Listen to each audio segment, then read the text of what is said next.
Suella Braverman's husband, has left Reform UK, and I did a little video on my channel because there was a article that came out in the Mail that Suella Braverman would never be allowed in Reform UK, and Liz Truss would never be allowed. And some source has been briefing this.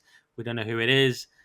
There seem to be different factions within Reform, as there probably are within many parties. Not usually parties with 5 people, but there's different factions as far as I can see. This came out. We'll never have Suella Braverman and Liz Truss. Liz Truss, I understand because she is so associated with the mini budget and lasting less time than a lettuce and so on. It's all a bit harsh, but Starmer every week says that the British Liz Truss crashed their party crashed the economy. Imagine if she sat there in Reform, it's like now she's in Reform. It's totally unserious. It's just an absolute open goal every week for Starmer, and he loves an open goal. He loves a bit of football, doesn't he? He'll just be like, totally, Liz, she's back. She's gonna crash the economy again, and it. Even though Rachel Reeves is awful, he'll just say it every week. So I can understand the Liz Truss thing, but Suella Braverman, she actually had some integrity. She left the party because it was too wet, or she was pretty much ousted. She didn't actually leave the party, sorry, but she was unpopular. She was taken out of her job by Rishi Sunak because of being too based, basically. I think you could have her in Reform. Some people say no, she was still associated with bringing in all the Boris wave and so on. Fair enough, I can listen to that view as well. But what's very strange is that they brought in Jake Berry, who has been known to publicly say, there's a clip of him saying net zero is not the problem, it's the solution. He was known to be very anti-Brexit. And so why on earth they brought him in? And Matt Goodwin, who has basically been a reform advocate because he's openly said he's hoping to be a reform MP, he'd be happy to do it.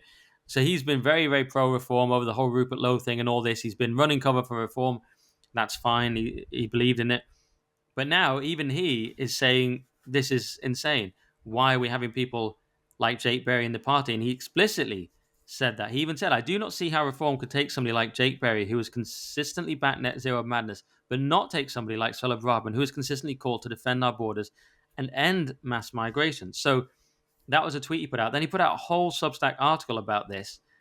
And he just goes through that in more detail and says, how on earth can we take on people like this?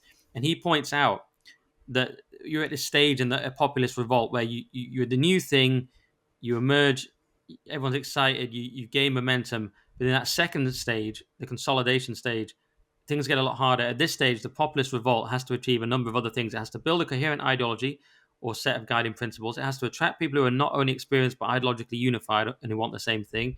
And it has to establish a dominant faction at the very top of the party that is wholly focused on achieving the same goal and can protect the revolt and its leader. He says it's during this transition to the second stage that countless populist revolts around the world have completely failed and been blown apart. And what has brought about this exactly what it's pretty simple. They're infiltrated, they're taken over and captured by politicians from outside the revolt who neither share its aims or its ideology, who do not want to work towards achieving the same goal, and have no serious interest at all in upending and overturning the status quo. So someone like Jake Berry, pure status quo, what's he doing in there? Matt Goodwin's solution is you have to sign a checklist, you have to sign a pledge card which says end mass controlled immigration, leave the ECHR, end net zero, oppose woke ideology, and lower the tax burden. He's saying you've got to be able to sign up to all of these. But if someone like Goodwin is speaking out so publicly and with such frustration, it's not great for reform, is it? It does suggest it's another sort of bit of a mess going on. And why, Paul, take a Jake Berry and not a Suella Braverman? And even if you leave out Suella Braverman, why take Jake Berry? Yeah, I mean, it's getting very confusing now, isn't it? They're like a teenager reform now. Huge identity crisis going on. There doesn't seem to be a clear mission statement. So if you're building a party like that on the back of a huge populist wave, usually you do so with great consistency of message, consistency of membership, consistency of pillars within that party. And Jake Berry's an odd one. I can't understand any of the positives, but beyond that, and that could be quite subjective. It doesn't make sense to me, I'll be honest. But to slag off effectively Suella Braverman seems absolute madness when her husband is working hard within your party. And by the way, she's helped build the foundation on which reform has become popular outside of the party. So the type of things that made her unpopular within the Tory cabinet towards the end of the Tory government were exactly what most people, a light version, I hasten to add, of exactly what most people hoped reform would become. Now there's this huge identity crisis. We're not quite sure what's going on. Anyone who seems to be, especially on the right, slightly to the right, is earmarked or asked to leave in some way, and backfilled with centrist lefties. Jake Berry, I mean, net zero shouldn't even. There should just be, when it comes to the reform manifesto, and there should just be a heading with paragraph net zero, and then nothing written in there. Either the word nothing or nothing. It should just be put to the annals of history because it's absolutely ridiculous. And I'm not dismissing climate change, by the way, although I have plenty of times. But what I am saying is the reaction to it, as in net zero and this zealotry and essentially basically driving the country into the ground and the Western world into the ground to save, 1% of the world's CO2 output, it is absolutely ludicrous. It takes the mind of a schizophrenic, quite frankly, to think that it's a good idea.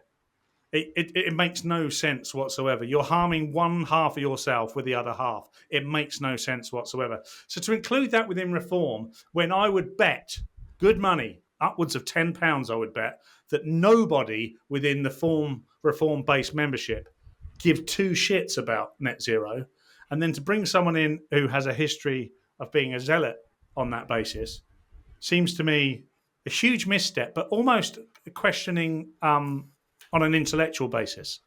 What intellectually does reform stand for? What is the mission now? We know what the goal is. The goal is power. But what are you going to do with power? And what type of government is it going to look like? Because now it's starting to look like an arm of the blob. We've got the blob, and the blob's growing an arm or a leg or whatever, or a wart. And reform are becoming that wart. I don't understand what they're driving towards. When this first started happening, you were sort of calling it out straight away. This is not right. I don't like this. Okay. I was much more sat on the fence saying, look, they've got to come back towards the centre because they've got to try and win over X, Y, and Z. Now it doesn't make sense because the popularity wave on which they're surfing is completely driven by the populist view that we need to take back control. And taking back control also means taking back control of our economy. And net zero will not take back control of your economy. Just bring back Keep Britain Tidy like they did in the 80s, recycle some stuff, pick your litter up, don't be a dickhead. That little bloke with no head was great. Putting the thing in the bin. Well, he had a head, he had no face. And his head wasn't attached to his body, I don't think. That was the peak of what started the net zero journey for me. That was when our country was great. And that's when people also did keep the country. We didn't even need it, actually, because we were a high-trust society who naturally didn't litter. Now, there are certain groups, not going to name, who litter, and it's disgusting, Paul. And littering, I mean, what would be the fair punishment? I mean, I was on last night. I'm thinking capital punishment, Nick. You're going capital. I was going to be a moderate and say cut off the hand. I say for shoplifting, cut off a hand. Yeah. You only have to do it once or twice, and then you'll find that it stops. Then you'll be talked into that. And then you'll find you cut off a couple of hands, and you'll find that shoplifting stops. Stops. It was just the tone. I suddenly sounded like Farage. And a lot of people say cut off the hands. I've said it before. Yeah, I would like to hear from Farage, though. Wouldn't you like to hear from Farage now? Wouldn't like to? Can we time out? Things are going well, boys. Can we just have a quick chat about what it is our mission is now? What's our vision? What are we trying to do? Oh, could you explain some of the behaviours around Rupert Lowe? Could you explain some of the appointments? Could you explain some of the behaviours around slagging off Suella Braverman? I mean, dangerous for reform. Suella Braverman, by the way, who's a Conservative MP, my MP. I am in our constituency. She's not some mad woman. Now she is a pin-up mad woman really of the left. For me, and there are people who, without question, will say she's absolutely bigoted, a fascist. I mean, without irony, by the way, without any irony whatsoever, they will say these things. And then when you dig a little bit deeper, no, take back control of your borders. Have skilled immigration, have controlled immigration. I mean, there's nothing in there that you think, oh, crikey, we're going to start World War III on the back of this shit. None of that's in there.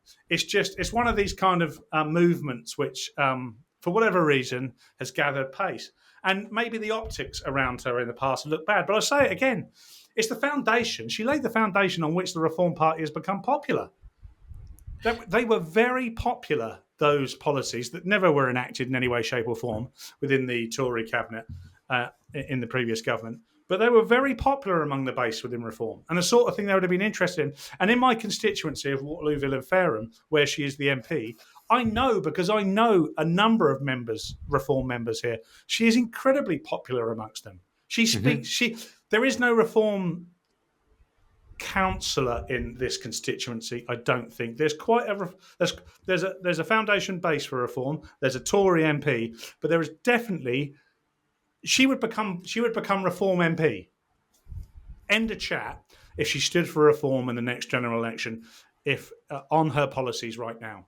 So there's an MP in the bag. Done. Don't worry about it. It's happening. If she defected, it's over. She was the MP before, she's the MP now, and she'd be the MP again. So I really don't understand what it is they're afraid of.